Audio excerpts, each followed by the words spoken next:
अस्सलाम वालेकुम नाज़रीन, आप देख रहे हैं ज़ोया लाइफ हेल्थ केयर। नाज़रीन, आज इस वीडियो में मैं आपको किसी को भी अपना दीवाना करने का वजीफ़ा बताऊंगी। जुमे के रोज़ का वजीफ़ा होगा ये। नाज़रीन, ये वजीफ़ा बहुत ही ज़्यादा ख़ास है, बहुत ही ज़्यादा मुजर्रब है। जुमे के दिन का ये वजीफ़ा है। नाज़रीन, ये वजीफ़े की उन तमाम लोगों को ज़रूरत है जो कि अपने महबूब को अपनी तरफ माइल करना चाहते हैं, जो ये चाहते हैं कि फ़लाँ शख्स मेरा दीवाना हो जाए। लेकिन नाज़रीन, याद रखिएगा कि आपका मकसद जायज़ होना चाहिए।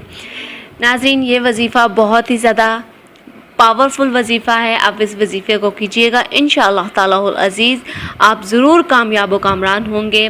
नाज़रीन, इस वजीफ़े की इजाज़त आम है, मुझसे या किसी और से इजाज़त लेने की आपको कतन ज़रूरत नहीं है।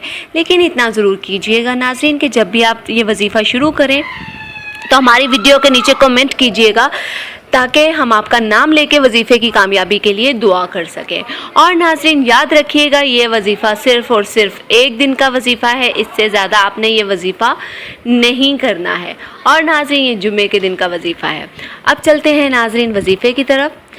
तरीक़ाकार ये है कि सूरज जुमा का वजीफ़ा है और जुमे के दिन इस तरह से शुरू करना है कि जुमे के दिन बाद नमाज ज़ोहर आपने 2 बार आयतल कुर्सी, और याद रखिएगा आपने अव्वल और आखिर 7 मरतबा दुरूद इब्राहिम पढ़ना है, और दरमियान में आपने 2 बार आयतल कुर्सी पढ़नी है।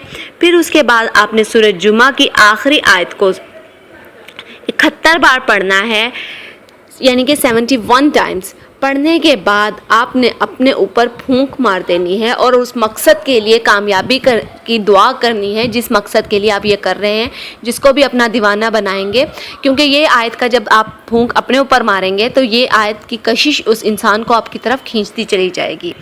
नाज़रीन, हमारे इस वीडियो के मुतालिक, हमारे इस वजीफ़े के मुतालिक कोई भी बात नहीं समझ आई है तो हमारी इस वीडियो के नीचे कमेंट कीजिए।